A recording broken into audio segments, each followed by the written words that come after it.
Hello everyone, आप सभी लोगों का स्वागत है चैनल के ऊपर, जहां हम टेक्निकल एनालिसिस करके समझते हैं कि किसी पर्टिकुलर स्टॉक में हम एंट्री पॉइंट कहाँ रखें, स्टॉप लॉस कहाँ रखें और टारगेट कैसे हम आइडेंटिफाई कर सकते हैं। हालांकि हर एक वीडियो में हम स्टॉक्स के ऊपर बात करते हैं, लेकिन आज हम एक रिव्यू करेंगे और कह सकते हैं कि एक रिपोर्ट कार्ड तैयार करेंगे कि जो भी स्टॉक्स हमने डिस्कस किए हैं, जिसके ऊपर हमने स्टडी की है मई के महीने में, उन सभी स्टॉक्स का आज क्या रुख रहा है और क्या जो हमने स्टडीज की है वैसे ही स्टॉक्स परफॉर्म कर रहे हैं या फिर हमारे स्टॉप लॉस जो है वो हिट हुए हैं। तो बारी बारी से हम एक एक स्टॉक पिक करेंगे जो हमने मई में डिस्कस किए हैं और उनके रिजल्ट्स जानने की कोशिश करेंगे। यहाँ पर फ्रेंड्स एक इंपॉर्टेंट बात यह है कि रिजल्ट्स जो है वो obviously trader to trader depend करता है। हम यहाँ पर बेस्ट केस सिनेरियो को अगर पकड़ते हैं तो हो सकता है कि वो हर एक ट्रेडर के लिए जो है सूटेबल ना रहे, क्योंकि मान लीजिए आज हम जब चार्ट को देखते हैं तो हमें इन्फ्रेंस निकालना बहुत आसान हो जाता है कि प्राइस यहाँ पर स्विंग हाई उसका रहा है और वहां से फिर प्राइस नीचे आ रहा था, तो ऑब्वियसली आपको जो स्विंग हाई है वहीं पर सेल कर देना चाहिए था। ये कहना बहुत आसान हो जाता है, लेकिन जब हम करंट डे में होते हैं, जब हम उस दिन में एक्चुअली होते हैं, तो हमें नहीं पता होता है कि आने वाले 6 दिनों में या हफ्ते भर में जो है वो प्राइस नीचे जाने वाली है, इसलिए हमको आज ही सेल कर देना है, ये हमें पता नहीं होता है जो हमें आज दिखाई देता है चार्ट के ऊपर। इसीलिए हम बेस्ट केस सिनेरियो को तो कंसीडर करेंगे ही, लेकिन साथ ही में एक एवरेज केस सिनेरियो को कंसीडर करेंगे जो कि ज्यादा मायने रखेगा if we consider all the traders who are actually looking videos on this channel and taking benefit from it. तो अगर कोई भी स्टॉक अगर स्विंग हाई बनाता है और 10-15% का अगर हाई बनाता है तो वो एक बेस्ट केस सिनेरियो हो गया, लेकिन उसके बाद में नहीं पता होता है कि प्राइस नीचे आने वाला है। इसलिए जब एक दो कैंडल बनती है तो ऑब्वियसली उसके बाद में हो सकता है वो ट्रेडर सेल करे, या फिर हो सकता है कि एंट्री पॉइंट भी जो है वो भी काफी मैनिपुलेटिव होता है। हो सकता है आपने जो बॉटम है उसको ना पकड़ा हो और हो सकता है कहीं बीच में बाय किया हो, क्योंकि डिपेंड करता है ट्रेडर टू ट्रेडर आप किस प्रकार से अप्रोच करते हैं। हालांकि वीडियोस में ये सारे गाइडलाइंस हमने ऑलरेडी दिए हैं, बट एक बेस्ट केस सिनेरियो के साथ में एक एवरेज केस सिनेरियो पकड़ते हैं और रिजल्ट्स को थोड़ा जनरलाइज करते हैं सो दैट वो सभी के बेनिफिट के लिए रहेगा। तो इसी के साथ में हम बात ये भी करेंगे कि आने वाले दिनों में हम कैसे देखते हैं इन सारे स्टॉक्स को। क्या जो स्टडीज हमने की थी वो अभी भी इंटैक्ट है, या फिर क्योंकि प्राइस एक्शन डायनामिक है तो हो सकता है कि वो सारे लेवल्स टूट चुके हो और कुछ अलग हमें वहां पर चार्ट्स के ऊपर दिख रहा है। तो रिव्यू करेंगे, एक बेस्ट केस और एक एवरेज केस सिनेरियो को पकड़ेंगे और साथ ही में फ्यूचर में क्या हमें यहाँ पर प्रोबेबिलिटीज दिख रही है चार्ट के ऊपर उसको भी आइडेंटिफाई करने की कोशिश करेंगे। तो चलते हैं बारी बारी से चार्ट्स के ऊपर और मई में जो भी हमने स्टॉक्स डिस्कस किए हैं उसका एक रिव्यू करते हैं। तो फ्रेंड्स शुरुआत करते हैं और देखते हैं कि सबसे पहला जो हमने स्टॉक पिक किया था वो कौन सा था। तो यहाँ पर 30 अप्रैल को जो है वो हमने अजंता फार्मा, सन फार्मा और बर्जर पेंट्स, ये तीनों स्टॉक्स की बात की थी। तो चलते हैं सबसे पहले देखते हैं कि सन फार्मा में क्या वहां पर अभी स्थिति डेवलप हो रही है। तो 30 अप्रैल की जो कैंडल है वो सबसे पहले मैं यहाँ पर मार्क कर देता हूँ। 30 अप्रैल यानी ये जो कैंडल है, ये कैंडल के बाद में हमने एक स्टडी की थी। तो 30 अप्रैल के बाद अगर हम देखते हैं तो सन फार्मा में हमने बात ये की थी कि जो ये पर्टिकुलर लाइन है, जो ये पर्टिकुलर यहाँ पर सपोर्ट मिल रहा है, ये सपोर्ट को अगर प्राइस बाउंस करती है और उसके ऊपर एक बुलिश कैंडलस्टिक फॉर्मेशन होता है, क्योंकि यहाँ पर देखिए यहाँ पर भी ये जो है ये एक सपोर्ट का काम यहाँ पर प्राइस कर रहा है और वही लाइन हमने आगे एक्सटेंड की थी जहां पर कि प्राइस यहाँ पर रेजिस्टेंस लेता हुआ दिखा है। तो यहाँ पर ये जो पर्टिकुलर कैंडल हो जाती है ये एक बुलिश कैंडलस्टिक फॉर्मेशन यहाँ पर हमें दिखता है। और मान लीजिए अगर यहाँ पर जैसे कि हमने स्टडी के दौरान बात की थी कि बुलिश कैंडलस्टिक फॉर्मेशन के बाद में एक आप एंट्री यहाँ पर ले सकते हैं स्विंग ट्रेड के तौर पर। तो अगर यहाँ से अगर एंट्री होती थी और ऑब्वियसली ये जो स्विंग है, ये स्विंग यहाँ पर आकर के खत्म होता है और यहाँ पर एक एग्जिस्टिंग रेजिस्टेंस भी है। यहाँ पर आप देखिए ये जो एग्जिस्टिंग रेजिस्टेंस है इसकी भी बात हमने वीडियो में की थी, और रिसेंट में भी अभी 2 दिन पहले ही वीडियो हमने सन फार्मा के ऊपर फिर से एक बार बनाया था, जहां पर कि ये जो लेवल है 502 503 इसकी बात की थी। तो ये रेजिस्टेंस तक अगर आप ये स्विंग ट्रेड में होते तो करीबन 10.58% का यहाँ पर फायदा हो रहा होता। लेकिन यहाँ पर हमें ये भी समझना होगा कि जो स्विंग का हाई बना है उसके बाद में हमें नहीं पता था कि स्विंग यहीं पर आकर स्टॉप होने वाला है, मतलब हम यहीं पर सेल करने वाले हैं। वो तो फिर 4-5 दिनों के बाद में पता चलता है कि प्राइस जो है वो एक बेरिश मोमेंटम यहाँ पर दिखा रहा है और फिर वहां से प्राइस नीचे गिर रहा है।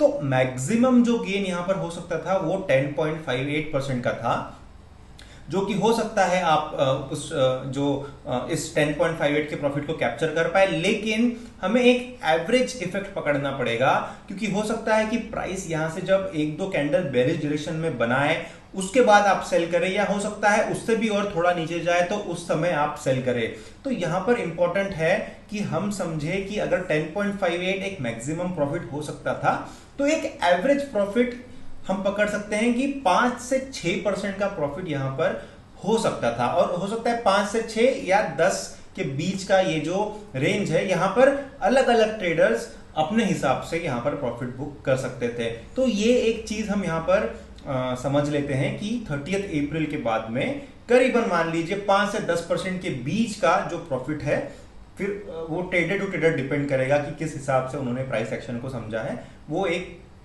प्रॉफिट यहां पर पॉसिबल था। तो यहां पर हम ये भी यहां पर नोट कर लेते हैं कि सन फार्मा में करीबन मैक्सिमम 10% का और हम एक एवरेज और मिनिमम 5% का जो प्रॉफिट है वो यहां पर हो रहा था, ऐसे यहां पर एक नोट हम ले लेते हैं। अब आने वाले दिनों की अगर बात करें सन फार्मा में, तो हमने एक रिसेंट वीडियो बनाया है जो मेरे ख्याल से वेडनेसडे के दिन हमने सन फार्मा के ऊपर एक वीडियो बनाया है। उसमें तो डिटेल में हमने बात की है कि कैसे आने वाले दिनों में आप सन फार्मा को देख सकते हैं। वो वीडियो प्लीज रेफर करिए, डिस्क्रिप्शन में लिंक दी है, वहां पर आप सन फार्मा के फ्यूचर ट्रेडिंग स्ट्रेटेजी को समझ सकते हैं। आगे चलते हैं और बात करते हैं अजंता फार्मा की, जो कि हमने 30 अप्रैल को डिस्कस किया था। तो 30 अप्रैल की कैंडल सबसे पहले मैं यहां पर मार्क कर देता हूं। तो फ्रेंड्स 30 अप्रैल की ये कैंडल है, और यहां पर हमने जो स्टडी की थी सन फार्मा अजंता फार्मा में, वो थी कि ये जो पर्टिकुलर ट्रेंड लाइन है, यहां पर देखिए प्राइस एक सपोर्ट लिया है, यहां पर प्राइस ने सपोर्ट लिया है, और यहां से हम एक्सपेक्ट कर रहे थे कि इस सपोर्ट लाइन से जब बाउंस लेगा प्राइस उस समय आप इसमें एक एंट्री ले सकते हैं। तो यहां पर दिख रही है एक कैंडल जो फॉर्म हुई है, जो कि एक डिसाइसिव बुलिश कैंडल है विद अ ह्यूज बॉडी। वहां पर अगर आप एंट्री लेते हैं उस कैंडल के पीक पे, और मान लीजिए अगर आप हाई जो प्राइस ने बनाया है वो कुछ यहां इस लेवल तक बनाया है 1575 तक, तो यहां पर भी करीबन आप देख सकते हैं 10% का यहां पर प्रॉफिट हो सकता है। लेकिन जैसे कि मैंने कहा कि जरूरी नहीं है कि हर एक ट्रेडर वो जो पीक है वहीं तक होल्ड उसने किया होगा। हो सकता है उसके बाद में कुछ बेरिश कैंडल्स बनी हो सकता है वहां पर सेल हुआ हो, या फिर ये भी हो सकता है कि स्टॉप लॉस हिट हुआ हो जबकि प्राइस ने इस सपोर्ट लाइन को यहां पर ब्रेक कर दिया था। और हमने बात की थी कि ये जो सपोर्ट लाइन है उसके नीचे अगर प्राइस ट्रेड करना स्टार्ट करता है तो वहां पर आपको आपका स्टॉप लॉस ट्रिगर करना है। तो बहुत सारी पॉसिबिलिटीज है, लेकिन हम एक एवरेज पॉसिबिलिटी को कंसीडर करते हैं। तो 10% की अगर मैक्सिमम यहां पर गेन पॉसिबल था, जबकि यहां पर सपोर्ट लाइन से बाउंस मिल चुका था, तो एक एवरेज के तौर पर 5 से 6% का प्रॉफिट हम यहां पर नोट कर सकते हैं। तो अजंता फार्मा में 10% का हम मैक्सिमम अगर पकड़ते हैं तो करीबन 5 to 6% का हम कह सकते हैं कि एक एवरेज रिटर्न। अब आने वाले दिनों में अजंता फार्मा को हम कैसे देखते हैं फ्रेंड्स, यहां पर किसी भी प्रकार का कुछ पैटर्न बनता हुआ नहीं दिख रहा है, और एक बेरिश साइन दिख रहा है, जबकि ये एक इन्वर्टेड राउंडिंग बॉटम का फॉर्मेशन होता हुआ दिख रहा है। और रिसेंटली फार्मा स्टॉक्स में काफी प्रॉफिट बुकिंग भी हो रही है, या फिर हो सकती है, क्योंकि काफी अच्छा कर रहे थे सारे स्टॉक्स। तो अजंता फार्मा में फिलहाल कोई ऐसी ट्रेडिंग अपॉर्चुनिटी नहीं दिख रही है। एक बेरिश मोमेंटम में एक शॉर्ट टर्म में प्राइस जाता हुआ दिख रहा है। तो ये जो सपोर्ट लाइन है इसके नीचे जब से प्राइस ट्रेड करने लगा है तब से इसमें हमें इतना ज्यादा इंटरेस्ट नहीं लेना चाहिए। आगे बढ़ते हैं, और तीसरा जो स्टॉक जो हमने उस दिन डिस्कस किया था वो था बर्जर पेंट्स। बर्जर पेंट्स की अगर हम बात करें तो यहाँ पर हम देखते हैं फ्रेंड्स कि जो 28 अप्रैल का जो कैंडल है उसको सबसे पहले हम मार्क कर लेते हैं, और उसके बाद में हम देखेंगे कि वहां से प्राइस एक्शन किस तरीके से रहा है। तो ये जो कैंडल है उसके बाद में आप देखिए एक कंटिन्यूअस बेरिश मोमेंटम यहाँ पर प्राइस ने दिखाया है, और हमारा जो यहाँ पर मोटिव था जो कि हमने वीडियो में भी डिस्कस किया कि ये पर्टिकुलर लेवल जो है, ये पर्टिकुलर लेवल को अगर प्राइस ब्रीच करता है और रेजिस्टेंस को ब्रेक करता है तो आप ट्रेड में रह सकते हैं, या फिर हमने बात की थी कि ये जो पर्टिकुलर यहाँ पर ट्रेंड लाइन बन रही है, इस ट्रेंड लाइन से प्राइस अगर बाउंस लेता है तो फिर आप यहाँ पर एक ट्रेड इनिशिएट कर सकते हैं। लेकिन जैसे कि हम देख सकते हैं कि प्राइस बेरिश मोमेंटम में ही रहा और सपोर्ट लाइन को रिस्पेक्ट उसने नहीं किया, तो ऑब्वियसली हमारा जो एंट्री पॉइंट है वो इस केस में ट्रिगर नहीं हुआ। तो बर्जर पेंट्स में एंट्री पॉसिबल नहीं थी और ना ही वहां पर कोई टारगेट और स्टॉप लॉस हिट हुआ, क्योंकि एंट्री ट्रिगर नहीं हुई। अब बात करते हैं 8 मई को जो हमने भारती एयरटेल, नेस्ले और डीमार्ट, ये 3 स्टॉक्स की बात की थी। तो चलते हैं भारती एयरटेल, नेस्ले और डीमार्ट के चार्ट के ऊपर, जो कि 8 मई को हमने डिस्कस किया था। भारती एयरटेल को हम मार्क कर देते हैं, 8 मई की कैंडल हम मार्क कर देते हैं सबसे पहले। तो ये जो कैंडल है यहाँ पर, ये 8 मई का कैंडल है। इसके बाद में आप देखिए प्राइस जो है उसने एक हायर हाई बनाया है और एक स्विंग यहाँ पर लिया है, जबकि स्विंग हाई प्राइस ने बनाया है उसके बाद में। तो इस ट्रेंड लाइन की हम बात कर रहे थे उस वीडियो में, और इस ट्रेंड लाइन का जो है वो ब्रेक डाउन हुआ है और वहां से प्राइस साइडवेज गया है। लेकिन यहां से जब एक बुलिश कैंडल बाउंस मिला है वहां पर हमने एंटर करना चाहिए, ऐसा हमने स्टडी में कहा था। तो यहां पर मान लीजिए ये जो कैंडल बनती है, ये जो कैंडल बनी है, इसके टॉप में अगर आप बाय करते हैं, अब एंट्री पॉइंट भी डिपेंड करता है। अगर आप, हो सकता है आपने इंट्राडे बेसिस में फॉलो किया हो, तो आप ये जो बीच का जो पोर्शन है वहीं पर आप बाय कर लें, या फिर हो सकता है आप पूरा कैंडल फॉर्मेशन होने के बाद में बाय करें। तो काफी सारे इफ्स एंड बट्स हैं ये जो हम रिव्यू कर रहे हैं इसमें, लेकिन to the best extent possible हम यहाँ पर कुछ रिजल्ट्स को इन्फर करने की कोशिश करेंगे। तो ये जो हाई है, इसके बाद देखिए प्राइस ने फिर से एक बार यहाँ पर सपोर्ट लिया, लेकिन स्टॉप लॉस जो है वो स्टॉप लॉस को प्राइस ने अटेन नहीं किया, क्योंकि स्टॉप लॉस जो है वो इस पर्टिकुलर ट्रेंड लाइन को ब्रीच करने के बाद आएगा, ऐसा हमने कहा था। तो यहां पर आप देखिए ये जो हाई बना है, स्विंग हाई, ये भी करीबन 9.6% यानी करीबन आप कर सकते हैं 10% का ये भी यहां पर एक हाई बना है। तो इसका भी हम एक एवरेज, एक बेस्ट केस सिनेरियो पकड़ेंगे और 5% को यहां पर कंसिडर करेंगे। स्टॉप लॉस तब हिट होता है फ्रेंड्स जब इस पर्टिकुलर सपोर्ट लाइन के नीचे प्राइस ट्रेड करता है और जब इस सपोर्ट लाइन का ब्रेकडाउन हो जाता है, लेकिन वहां पर ब्रेकडाउन नहीं हुआ है। उसके बाद में स्विंग हाई बना है जो कि मैक्सिमम 10% और एक एवरेज बेस्ट केस पॉसिबल जो हम पकड़ सकते हैं वो 5% की यहां पर पकड़ सकते हैं। तो ये एंट्रीज यहां पर हम ले लेते हैं। अब बात करते हैं नेस्ले और डीमार्ट की। तो ये जो नेस्ले, डीमार्ट और भारती एयरटेल है, एक्चुअली इसका हमने एक रिव्यू उसी समय किया था, मई के महीने में ही इसका हमने एक रिव्यू वीडियो भी डाला था जहां पर इसके बारे में हमने बात की थी। हम फिर से एक बार उसी चीज को यहां पर दोहरा रहे हैं। तो बात करते हैं डीमार्ट की। तो डीमार्ट में भी जो 8 मई की कैंडल है, वो 8 मई की कैंडल को हम सबसे पहले मार्क कर लेते हैं। तो ये जो कैंडल है फ्रेंड्स, ये 8 मई का कैंडल है।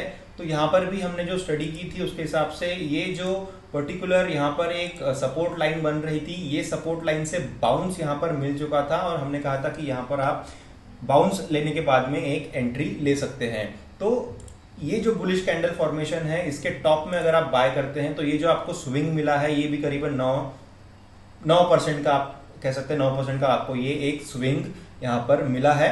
और ये स्विंग जो है ये हमारा टारगेट भी था, क्योंकि यहां पर आप देखिए ये ट्रेंड लाइन अगर हम यहां पर ड्रॉ करें तो आप देखिए ये एक रेजिस्टेंस जोन है। अर्लियर स्विंग जो है, अर्लियर पीक यहां पर बना था, तो ऑब्वियसली ये जो पीक है, जब प्राइस इसको रिस्पेक्ट करके नीचे आ रहा था तो वहां पर आप उसको ट्रेड को टर्मिनेट कर सकते थे। तो मैक्सिमम जो है वो 9% का अगर यहां पर एक गेन आ रहा है तो एवरेज में आप फिर से उसको 5% का गेन पकड़ सकते हैं। तो डीमार्ट में अगर आप 9% लेते हैं तो एवरेज और बेस्ट केस सिनारियो पॉसिबल जो थी उसके हिसाब से आप 5% का यहाँ पर एक गेन पकड़ सकते हैं।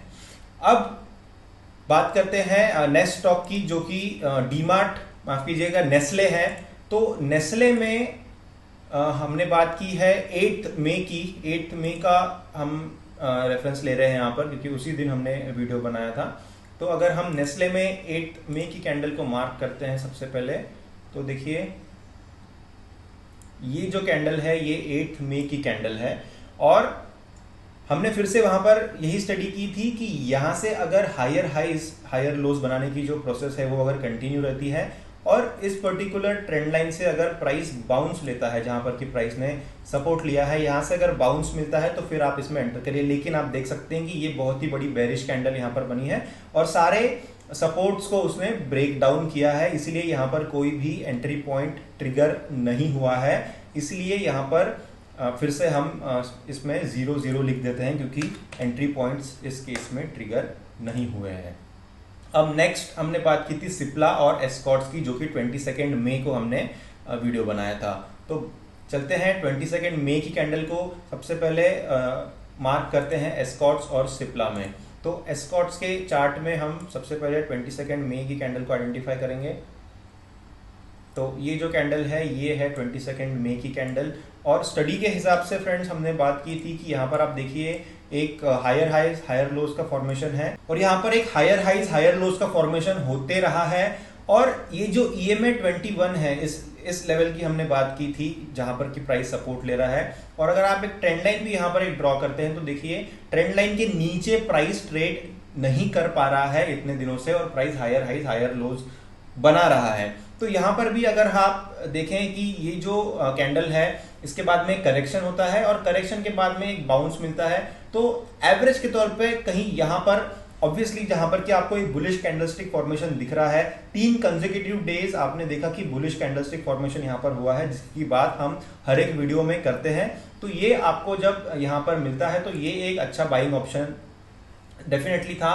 और यहां से जो स्विंग बनता है, जो इमीडिएट स्विंग बनता है, वो 11.45% का यहाँ पर एक स्विंग बनता है। उसके बाद में भी प्राइस नीचे गिरता है, लेकिन फिर भी स्टॉप लॉस जो है वो हिट नहीं हुआ है, क्योंकि प्राइस एंट्री पॉइंट से नीचे नहीं आई है और EMA 21 के सपोर्ट को उसने ब्रेक नहीं किया है, ना ही जो सपोर्ट लाइन हम इसमें जो हमने वीडियो में ड्रॉ की थी उसको भी ब्रेक नहीं किया है। तो यहाँ पर एक एंडलेस पॉसिबिलिटीज है। मैक्सिमम अभी तक आप देखिए कि एक करीबन 25% का एक प्रॉफिट इसमें हो रहा है, अगर आपने अभी तक ऑब्वियसली इसको होल्ड किया है तो। लेकिन ये फिर से डिपेंड करेगा ट्रेडर टू ट्रेडर की उसकी रिस्क एपेटाइट किस हिसाब से है। हम यहाँ पर सिर्फ इमीडिएट स्विंग्स की बात कर रहे हैं, तो हम यहाँ पर एक मिनिमम 11% का या 12% का हम यहाँ पर एक प्रॉफिट पकड़ लेते हैं। तो 12% का अगर यहाँ पर एक बेस्ट केस सिनारियो बन रहा है तो एक एवरेज केस में आप पकड़ सकते हैं 6% का यहाँ पर एक पॉसिबिलिटी डेफिनेटली बन रही है कि अगर 12% नहीं तो कम से कम 6 या 12% के बीच में आप कहीं इसमें प्रॉफिट्स जरूर ले सकते थे। नेक्स्ट जो स्टॉक है वो है सिप्ला। सिप्ला में भी अब हम 22 मई की जो कैंडल है उसको सबसे पहले मार्क कर लेते हैं। तो 22 मई की जो कैंडल है फ्रेंड्स वो यहां पर है इस पोजीशन में।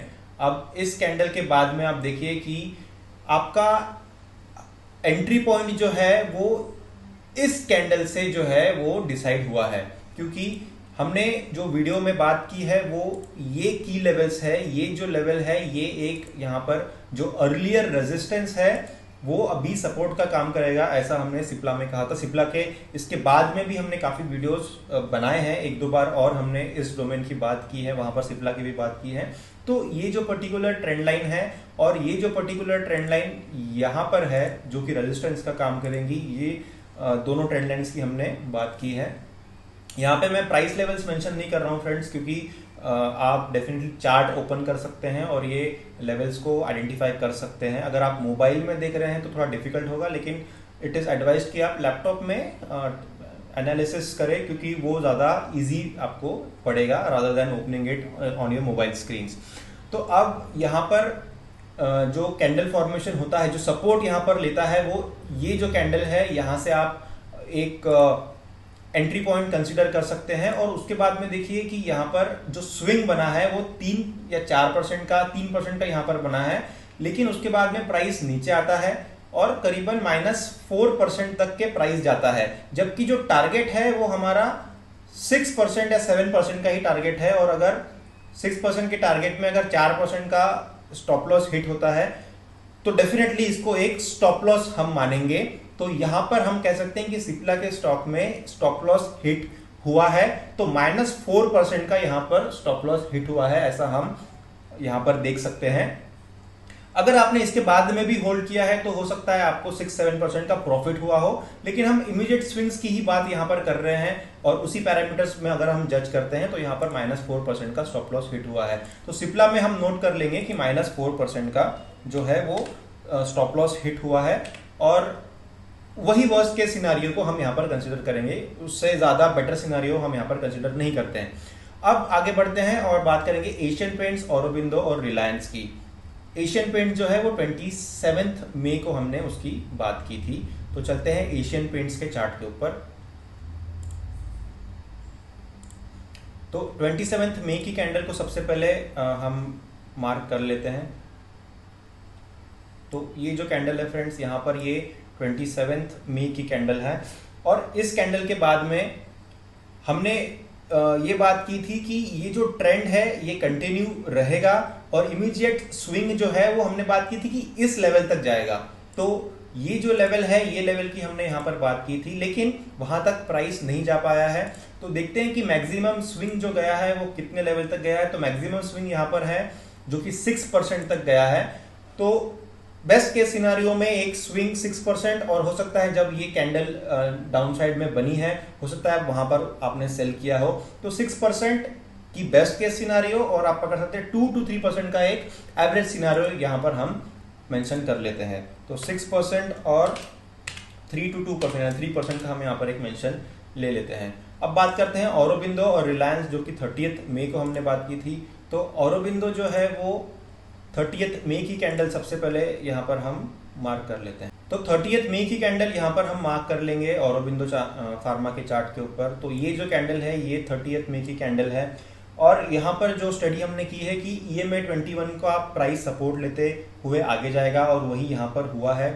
तो यहाँ पर आप देखिए कि एक हायर हाइज हायर लोज का फॉर्मेशन होता गया है उसके बाद में भी, और रिजल्ट्स भी काफी अच्छे आए थे ऑरो फार्मा के उसके चलते हुए। और यहाँ पर एक बुलिश कैंडलस्टिक फॉर्मेशन जो इमीडिएट उसके हाई के ऊपर बनी है, वहां से अगर आप बाय करते हैं तो यहाँ पर किसी प्रकार का स्टॉप लॉस हिट नहीं हुआ है। इमीडिएट स्विंग जहां तक प्राइस गया, जिस लेवल तक गया है वो करीबन 7 to 8% का है। अगर अभी तक भी आपने उसको होल्ड किया है तो करीबन 12 to 13% का प्रॉफिट यहाँ पर होता हुआ दिख रहा है। तो हम एक इमीडिएट स्विंग की तरफ अगर देखते हैं तो 7% का हम यहाँ पर बेस्ट केस सिनारियो पकड़ सकते हैं। और आने वाले दिनों में भी ऑरोबिंदो फार्मा जो है वो एक अच्छा बाय है। हालांकि कुछ दिनों तक हो सकता है कि वहां पर प्रॉफिट बुकिंग हो, लेकिन आप इसको एक अच्छे पोजिशनल ट्रेड की तरह देख सकते हैं। तो यहाँ पर मैंने बेस्ट केस सिनारियो और एक एवरेज केस सिनारियो ये दोनों का नोट यहाँ पर ले लिया है। अब बात करते हैं रिलायंस की। रिलायंस हमने बात की है 31 मई को। तो रिलायंस में हम मार्क कर लेते हैं 31 मई की जो कैंडल है उसको सबसे पहले। और रिलायंस तो हम जानते हैं कि काफ़ी अच्छे बुल रन में रहा है। तो ये यहाँ पर 1 जून की ये जो कैंडल है इसके हाई में अगर आप, क्योंकि ऑब्वियसली यहाँ पर एक हायर हाइज हायर लोज का फॉर्मेशन होता गया है, तो यहाँ पर आप कोई भी एक बुलिश कैंडल पकड़ते हैं और ट्रेंड को राइड करते हैं तो आपको यहाँ पर मैक्सिमम अभी तक अगर आप कैलकुलेट करते हैं तो 25% का जो है वो प्रॉफिट रिलायंस में ऑब्वियसली हो चुका है। काफ़ी अच्छे बुलिश ट्रेंड में रहा है।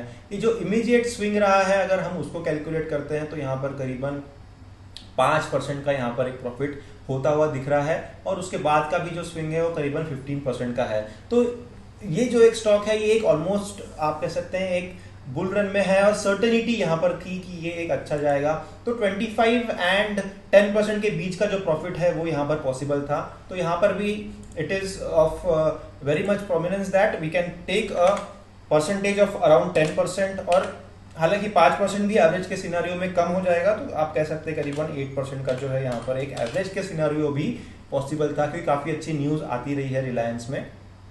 तो देखिए फ्रेंड्स, ये एक हमने यहाँ पर स्टडी किया है। सिप्ला में जो है वो एक स्टॉप लॉस सर्टेनिटी के साथ में हम कह सकते हैं कि वहाँ पर हिट हुआ है। बाकी जो स्टॉक्स है उसमें भी हो सकता है अगर आपने ट्रेडिंग डिसीजन सही नहीं लिए हैं या फिर आपने कुछ अलग स्ट्रैटेजी यूज की है तो वहाँ पर भी स्टॉप लॉसेस कई केसेस में हिट हुए होंगे। बट बेस्ट केस सिनारियो और एक एवरेज केस सिनारियो, ये दोनों भी सिनारियोज हमने यहाँ पर पकड़े हैं। तो दिखता है इस चार्ट के ऊपर से कि काफ़ी अच्छा प्रॉफिट यहाँ पर हो रहा था इन सारे स्टॉक्स में, और आने वाले दिनों में भी इन सब स्टॉक्स की क्या हम स्टडीज करते हैं ये भी हम यहाँ पर एक शॉर्ट में जान लेते हैं। तो एस्कॉर्ट्स में देखिए एक रिट्रेसमेंट हुआ है और हायर हाइज हायर लोज का जो फॉर्मेशन है वो जारी रहेगा। आप इसमें अभी भी एक एज ऑन करंट डेट एक ट्रेडिंग पोजीशन यहाँ पर बना सकते हैं एस्कॉर्ट्स में फॉर श्योर। सिप्ला की अगर बात करते हैं तो यहाँ पर हमने वीडियोस ऑलरेडी बनाए हैं। हमने बात की थी कि ये जो क्रिटिकल लेवल है यहाँ से बाउंस लेगा प्राइस और ऊपर गया, 2 ही सेशंस में जो है वो प्राइस ने अटेंड किया है। तो ये जो लेवल है ये क्रिटिकल लेवल रहेगी। यहाँ पर मैं लेवल्स की भी मेंशन कर देता हूँ। 689 जो है ये रेजिस्टेंस लेवल है। यहाँ से अगर ऊपर ट्रेड करता है प्राइस और डिसाइसिव ब्रेकआउट होता है तो आप इसमें पोजीशन ले, और एल्स मुझे लगता है कि यहाँ पर एक रिट्रेसमेंट जरूर होगा। और इसका जो सपोर्ट लाइन है वो 619 पे है। एस्कॉर्ट्स में भी मैं लेवल बता देता हूँ। करंट प्राइस जो है वो 1104 पे है, आप इस पे बाय कर सकते हैं। डीमार्ट में आप यहाँ पर कोई भी फिलहाल पोजीशंस नहीं लेने का सोचे, क्योंकि ये एक बेरिश मोमेंटम में आता हुआ दिख रहा है। हालांकि रिट्रेसमेंट होगा और प्राइस ऊपर जाएगा, बट कोई की लेवल्स या कोई प्राइस एक्शन के तहत हम यहाँ पर कंक्लूजन नहीं निकाल पा रहे हैं। नेस्ले में जो है वो यहाँ पर एक क्रिटिकल लेवल की जो है वो ब्रेकआउट सबसे पहले एक्सपेक्टेड है। जो क्रिटिकल लेवल है 17531, ये लेवल के ऊपर अगर प्राइस ट्रेड करता है तो आप इसमें एक पोजीशन ले, बिकॉज एज ऑन टुडे यहाँ पर एक रिजेक्शन ऑफ हायर प्राइसेस दिख रहा है जो कि 17506 के नीचे प्राइस ट्रेड कर रहा है और करंट प्राइस जो है वो 17282 पे है। तो इतना कुछ प्रॉमिसिंग यहाँ पर नहीं दिख रहा है नेस्ले में। बर्जर पेंट्स में भी कोई प्रोमिनेंट एक्शन होती हुई नहीं दिख रही है। हालांकि ये जो लेवल है ये रेजिस्टेंस लेवल है, 542 पे ये रेजिस्टेंस लेवल है। और एक इंटरेस्टिंग चीज यहाँ पर ये है कि ये जो ट्रेंड है इस ट्रेंड के ऊपर में प्राइस ट्रेड कर रहा है। तो आप अगर ये दोनों ट्रेंड लाइंस को ऑब्जर्व करें तो यहाँ से अगर प्राइस इस लेवल तक का रूम लेता है तो हो सकता है कि यहाँ पर एक ट्रेडिंग अपॉर्चुनिटी बने, क्योंकि प्राइस ने यहाँ पर एक सपोर्ट के ऊपर बाउंस भी लिया हुआ है। तो हो सकता है यहाँ पर एक चांस बने और बर्जर पेंट्स को आप इस केस सिनारियो से जो है वो अप्रोच कर सकते हैं कि ये जो सपोर्ट लाइन है यहाँ पर एक बाउंस लेते हुए प्राइस दिख रही है। और एक अगर यहाँ पर एक कैंडल बनता है बर्जर पेंट्स में, यहाँ पर की एक सर्टेनिटी मिलती है कि प्राइस जो है वो प्रीवियस प्राइस एक्शन को सपोर्ट कर रहा है, तो आप यहाँ पर एंटर कर सकते हैं। तो हो सकता है 520 टू 525 के बीच में अगर प्राइस डिसाइसिव मूवमेंट दिखाता है तो आप इसमें बाय कर रहे। तो यहाँ पर अगर हम देखते हैं तो 525 से ऊपर सिर्फ 4 to 5% का फ्रेंड्स यहाँ पर रूम बन रहा है। तो मुझे नहीं लगता कि आपको इस ट्रेड में जाना चाहिए, क्योंकि इतना प्रॉमिसिंग यहाँ पर ये सिनारियो नहीं लग रहा है बर्जर पेंट्स में। भारतीय एयरटेल में साइडवेज मूवमेंट हो रही है और 2 लेवल्स जो है वो, फर्स्ट लेवल जो है फ्रेंड्स वो ये है, ये लेवल जो है ये 590 पे है और ये जो नीचे वाला लेवल है ये 555 पे है। अब ये लेवल का जो ब्रेकआउट अगर होता है तो आप इसमें इंटरेस्ट दिखा सकते हैं। करंटली भी अगर आप सोचे तो यहाँ से अगर बाउंस मिलता है तो ये जो रूम है ये फिर से कम है, 3 to 4% का ही यहाँ पर रूम है। तो 3 to 4% के रूम में मुझे नहीं लगता कि आपको इतना रिस्क लेना चाहिए, क्योंकि बाकी भी बहुत सारे अच्छे ऑप्शंस अवेलेबल हैं और हमने रिसेंट हफ्तों में भी वीडियोस उसके ऊपर बनाए हैं। अजंता फार्मा एक डाउन ट्रेंड में आता हुआ दिख रहा है। हालांकि पिछले 2 दिनों में एक बुलिश सिग्नल आया है जहाँ पर कि बायर्स ने कंट्रोल लिया है, बट कुछ भी डिसाइसिव प्राइस एक्शन यहाँ पे होता हुआ नहीं दिख रहा है। तो आप इसको फिलहाल के लिए इग्नोर कर सकते। हम सिर्फ ट्रेडिंग पॉइंट ऑफ व्यू से बात कर रहे हैं, हम इन्वेस्टिंग पॉइंट ऑफ व्यू से इस एपिसोड में बात नहीं कर रहे हैं। तो आप सिर्फ ट्रेडिंग पर्सपेक्टिव से ही इसको देखें। सन फार्मा का तो हमने रिसेंटली वीडियो बनाया है, रिलायंस का भी हमने रिसेंटली वीडियो बनाया है, आप उसको रेफर कर सकते हैं। Auro pharma higher highs higher lows का फॉर्मेशन करता रहा है, आप इसको करंटली भी बाय कर सकते हैं। लेकिन जैसे कि मैंने कहा कि और फार्मा सेक्टर में जो है वो प्रॉफिट बुकिंग हो सकती है, तो आपको उसके लिए कॉशियस रहना पड़ेगा। EMA 21 के आसपास जब प्राइस आएगा और वहां से अगर बाउंस लेता है तो आप इसमें अप्रोच कर सकते हैं, आप इसमें एक ट्रेडिंग डिसीजन ले सकते हैं और बाय कर सकते हैं, जो कि करीबन हो सकता है 808 के आसपास आए। तो इस हिसाब से आप औरो फार्मा को देख सकते हैं। एशियन पेंट्स में भी कोई ऐसा क्लियर कट प्राइस एक्शन नहीं दिखाई दे रहा है फिलहाल, तो हमें वेट करना होगा कि जब हमें एक अच्छा यहाँ पर कोई डिसाइसिव मूव दिखे। तो ये हमने एक इन अ नटशेल बात की फ्रेंड्स कि कैसे हम इन सारे चार्ट्स को देख रहे हैं।